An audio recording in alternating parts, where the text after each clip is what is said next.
Oke, kali ini kita akan bahas sebuah kisah yang luar biasa. Ini tentang satu orang, benar-benar cuma satu orang yang yakinannya bikin dia harus berdiri sendirian melawan, ya bisa dibilang seluruh dunia. Coba deh bayangin, gimana rasanya kalau seluruh dunia di sekitar kamu percaya pada satu hal. Semua orang.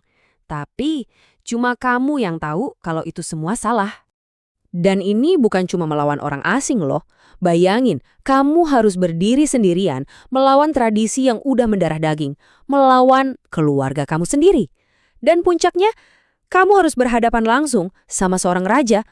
Terus gimana? Kalau taruhannya itu nyawa, kalau mereka memutuskan buat membakar kamu hidup-hidup, tapi kamu sama sekali nggak mundur.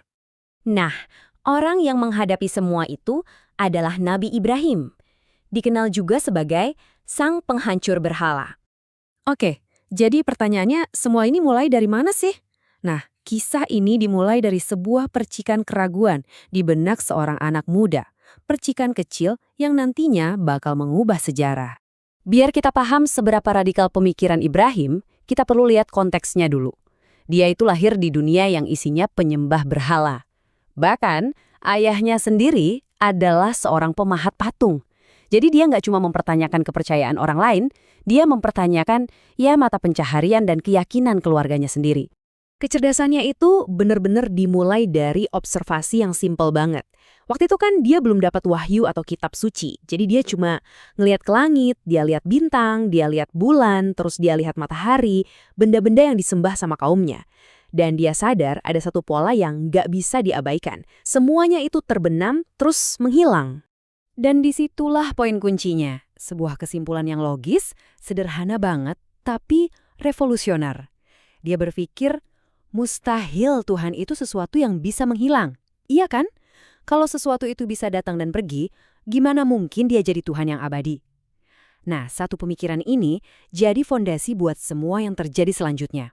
Tapi pemikiran ini nggak cuma disimpan di kepala aja. Ibrahim membawanya ke publik lewat sebuah tindakan yang super berani. Inilah titik baliknya, momen di mana udah nggak ada lagi jalan buat mundur. Jadi, tindakannya ini benar-benar diperhitungkan. Dia nunggu momen yang pas saat semua kaumnya lagi pergi. Lalu dia masuk ke kuil mereka dan menghancurkan semua berhala. Semua, kecuali satu, yang paling besar. Jadi ini bukan ngamuk membabi buta ya, ini ada rencananya.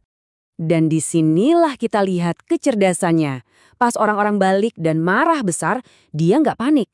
Dia malah ngomong dengan tenang, coba tanya aja sama berhala yang paling besar itu. Kalau dia bisa ngomong. Keren kan? Dia pakai logika mereka buat nyerang balik keyakinan mereka sendiri. Dan ini momen yang tragis sekaligus penting. Untuk sesaat, mereka itu sadar. Logika Ibrahim masuk akal. Mereka tahu kalau dia benar. Patung-patung itu emang nggak berdaya. Tapi, kesadaran itu kalah sama ego. Ya kan? Gengsi buat ngakuin kalau mereka udah salah selama ini. Tentu aja, tindakan segitu beraninya pasti ada konsekuensi berat. Nah, di babak selanjutnya ini, kita bakal lihat gimana keyakinan Ibrahim benar-benar diuji sampai titik puncaknya. Dia harus menghadapi api, logika, dan seorang raja yang berkuasa. Hukumannya bukan main-main. Mereka bikin api yang gede banget. Saking besarnya, saking panasnya, nggak ada yang bisa deketin. Mereka bahkan harus bikin semacam ketapel raksasa cuma buat ngelempar Ibrahim ke tengah-tengah api itu. Ini benar-benar pertaruhan hidup dan mati. Coba kita bayangin lagi posisinya. Lagi melayang di udara menuju api yang berkobar-kobar. Nggak ada tentara, nggak ada temen yang bisa nolong. Satu-satunya yang dia punya saat itu cuma satu. Tawakal. Kepasrahan total sama Tuhannya. Jadi, di tengah kekacauan di luar, di dalam dirinya ada ketenangan yang luar biasa. Dan di saat itulah keajaiban terjadi. Tuhan memerintahkan langsung kepada api, "Wahai api, jadilah dingin dan selamat bagi Ibrahim." Bayangin, api yang harusnya jadi simbol kehancuran malah dapat perintah baru, kekuatan yang harusnya membunuh dia malah jadi penyelamatnya. Ini seolah-olah jadi bukti kalau kebenaran itu nggak bisa dibakar. Ujiannya belum selesai. Setelah selamat dari api, dia dihadapkan sama Raja Namrud, penguasa yang ngaku dirinya Tuhan. Rajanya ini sombong banget. Dia bilang, "Aku yang ngasih hidup dan mati." Tapi Ibrahim, sekali lagi, nggak pakai argumen yang ribet. Dia cuma ngasih tantangan logis yang simple, tapi mematikan. Tuhanku mendatangkan matahari dari timur. Coba deh kamu datangkan dari barat. Dan sang raja pun terdiam.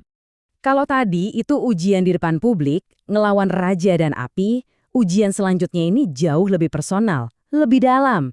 Ini tentang pengorbanan dan ketundukan yang berhubungan langsung sama keluarganya sendiri. Coba perhatiin deh tingkatan ujiannya. Pertama, dia diperintahkan buat ninggalin istri dan bayinya Ismail di lembah yang benar-benar tandus dan kosong. Itu aja udah butuh keimanan yang luar biasa. Terus, bertahun-tahun kemudian, pas anaknya udah besar, datang perintah yang jauh lebih berat. Lewat mimpi, dia diperintahkan untuk mengorbankan anak yang sama, anak kesayangannya. Dan yang bikin momen ini makin luar biasa, itu jawaban dari anaknya, Ismail. Dia nggak memberontak, nggak bertanya kenapa, dia cuma bilang, "Ayah, lakukan apa yang diperintahkan kepadamu." Wow, ini nunjukin kalau iman dan ketundukan itu ada di seluruh keluarga. Ini bukan lagi cerita tentang satu orang, tapi satu keluarga.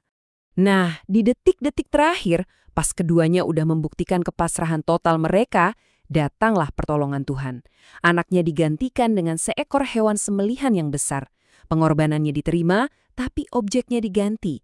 Dari ujian yang super personal inilah lahir sebuah tradisi besar tentang pengorbanan dan ketaatan yang kita kenal sekarang sebagai kurban. Oke, jadi setelah semua ujian yang luar biasa ini, apa sih pelajarannya buat kita? Apa warisan iman dari Nabi Ibrahim yang bisa kita bawa pulang? Warisan dari kisahnya itu kuat banget. Pertama, kepercayaan sejati itu butuh keberanian, bukan cuma pasif tapi berani ngelawan arus. Kedua, logika itu ternyata bisa jadi jalan menuju iman, bukan musuhnya.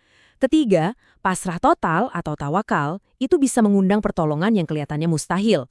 Dan yang terakhir, ketaatan itu memang terasa berat, tapi imbalannya selalu luar biasa besar. Ibrahim itu nggak punya tentara, nggak punya kekuatan politik. Dia cuma punya satu hal, keyakinan yang nggak bisa digoyahkan. Nah, sekarang pertanyaannya kembali ke kita. Kalau kebenaran itu ada di depan mata kamu, berdiri sendirian, menentang semua yang kamu tahu, apa kamu bakal seberani Ibrahim? Mungkin kita nggak akan dilempar ke api ya, tapi setiap hari kita semua diuji. Memilih antara ikutin arus aja atau berdiri untuk kebenaran.